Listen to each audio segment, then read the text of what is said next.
Hey guys, Jim here with SavageShooters.com. Today we have the new B22 FV from Savage. This is their new bolt action rimfire platform that just came out this year. As you can see, they have a totally redesigned synthetic stock for these. The action has seen a lot of updates in the design, as has the way the barrel is attached. Has the standard AccuTrigger. Biggest news is a 10-round rotary magazine, very much like a Ruger 1022. The back half of it is, I'm guessing, aluminum. The front half is plastic polymer. Works very well. I've yet to have a single feed issue with this. I've got probably 1,300 rounds through it so far. Very happy with it.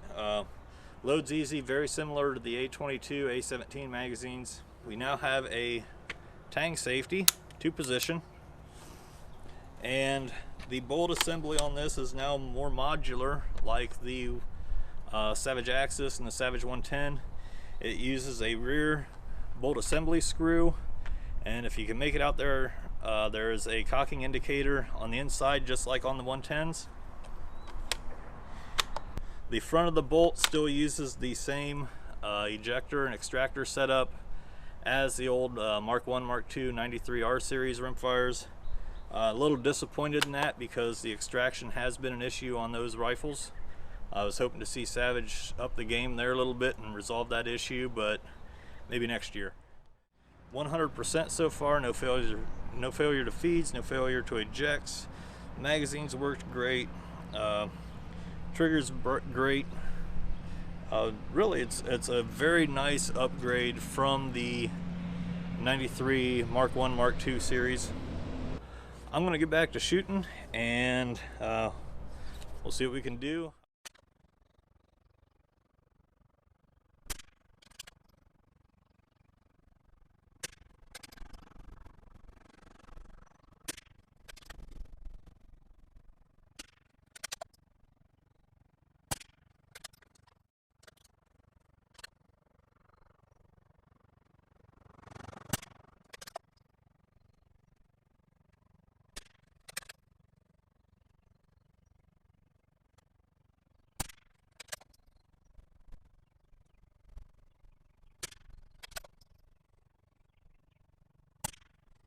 Hey guys, Jim here at SavageShooters.com.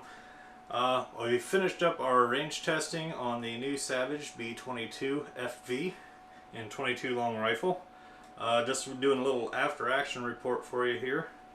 I've been very pleased with this rifle and the accuracy it has produced.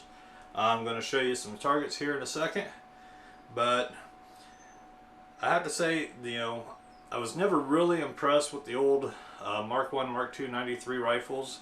They shot extremely well, but just the overall design of them just wasn't really what I call up to snuff compared to some of the competition out there. The CZ rimfire rifles, the Ruger 77 bolt action rifles, even the Browning T-bolt now. It was really time for Savage to up their game and come out with an updated design, and they have succeeded very well, I believe, with the new B series rimfire rifles.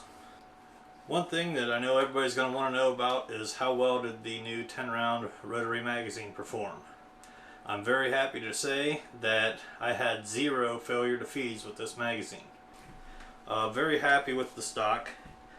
Would still like to see it be made out of a little higher quality material, but as far as the ergonomics go, Savage did good on this one.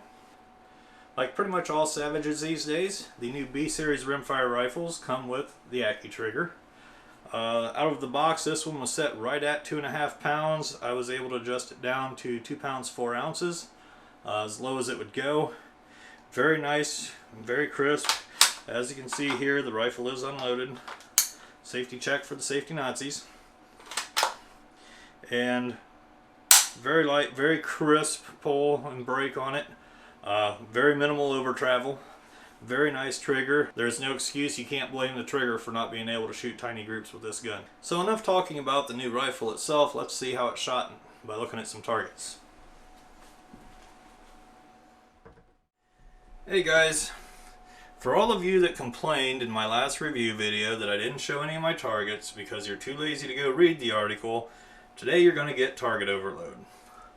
So here's just a selection of the targets that I shot over my 3 range trips and 1,700 rounds. So let's get into it. These are from the first day of testing, April 23rd. This is the Federal Field Bulk Pack, 38 grain, copper plated at 1,260 feet per second. There's one just under 3/4. There's one just over 600 thousandths. That's about it for the good ones on that target. Here we've got, there's a 1/2 inch group. There's one that's 369. There's one a little under 3/4. Here's another one just a little over a 1/2 inch. Let's see, there's one a little under 3/4. There's a 398. And just over 3/4. Just under 600 thousandths. Another one right around 3/4, which would have been a really good group. Excuse me, if that last one hadn't gone astray. That will kind of be the trend that you're going to see here is really good groups ruined by 1 or 2 strays. Ohio wind will do that to you. There's one 900 thousandths. There's one just under a 1/2 inch. Yeah, most of these are around 8 and 9. Yeah, not really great on this target. These are some from April 25th, shot with Gecko semi-auto. And this is where I forgot to mention on them first targets I was shooting with a 1 1/4 to 4 power Leupold. I was still waiting to get my review scope for this rifle in. Here on the 25th, these are using the 3 to 12 power Bushnell Rimfire Optic. So a little bit better magnification on these, make it a little easier to shoot these tiny little targets. 6/10 here, just under 1 inch with, you know, flyer that ruined that one. Another one had one go astray out to the side.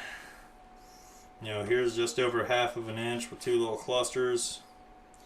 I think that one I'd shifted in the bag a little bit and it kind of changed my point of impact.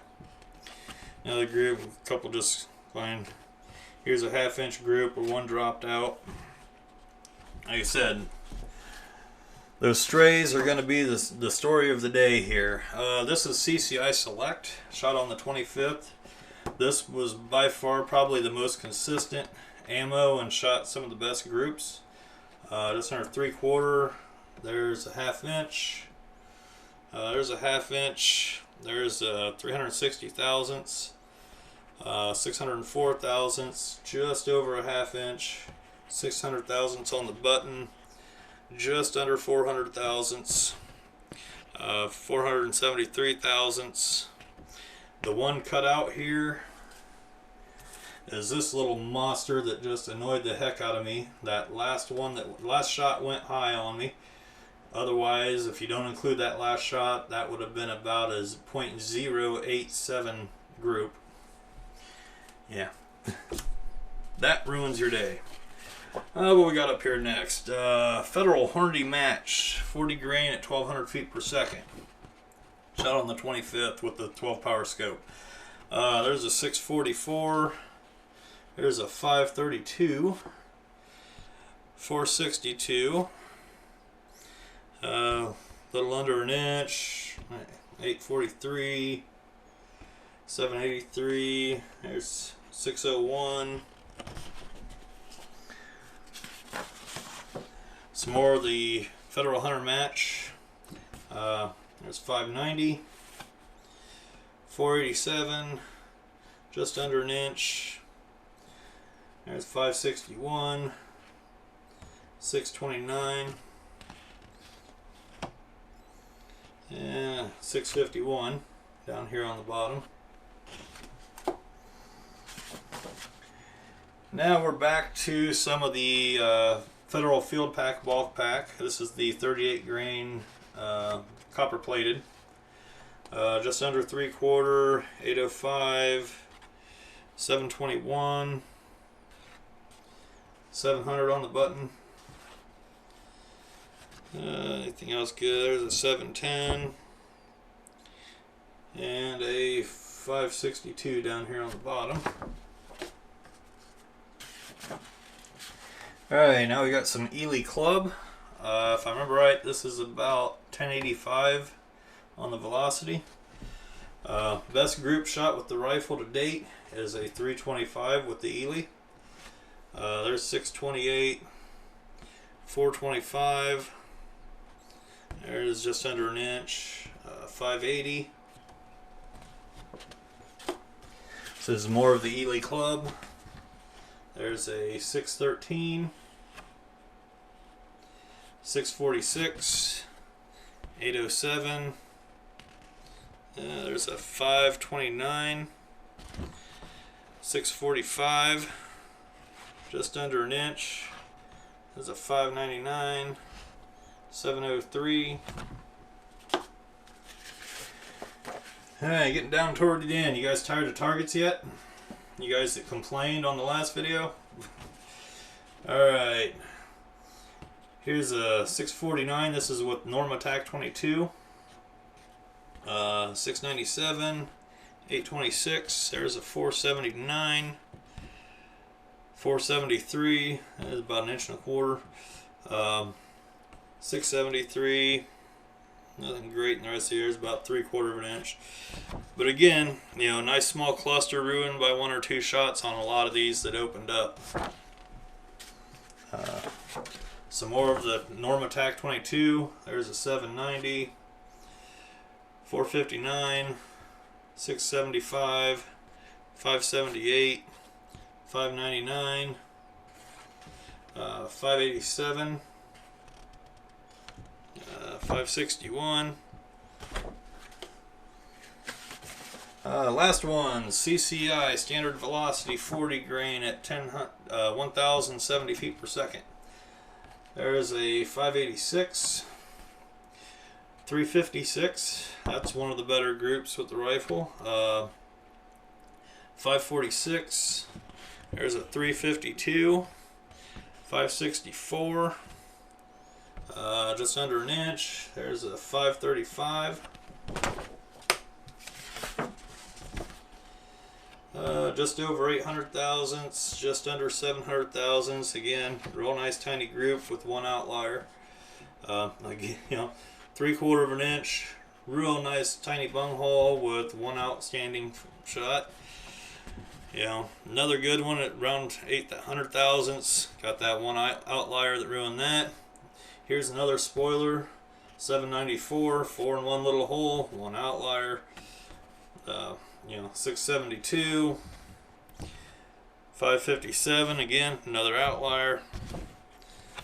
You know, 3/4 of an inch, again, another outlier. You know, it's there. On the 10th when I was out shooting, that was just the story of the day.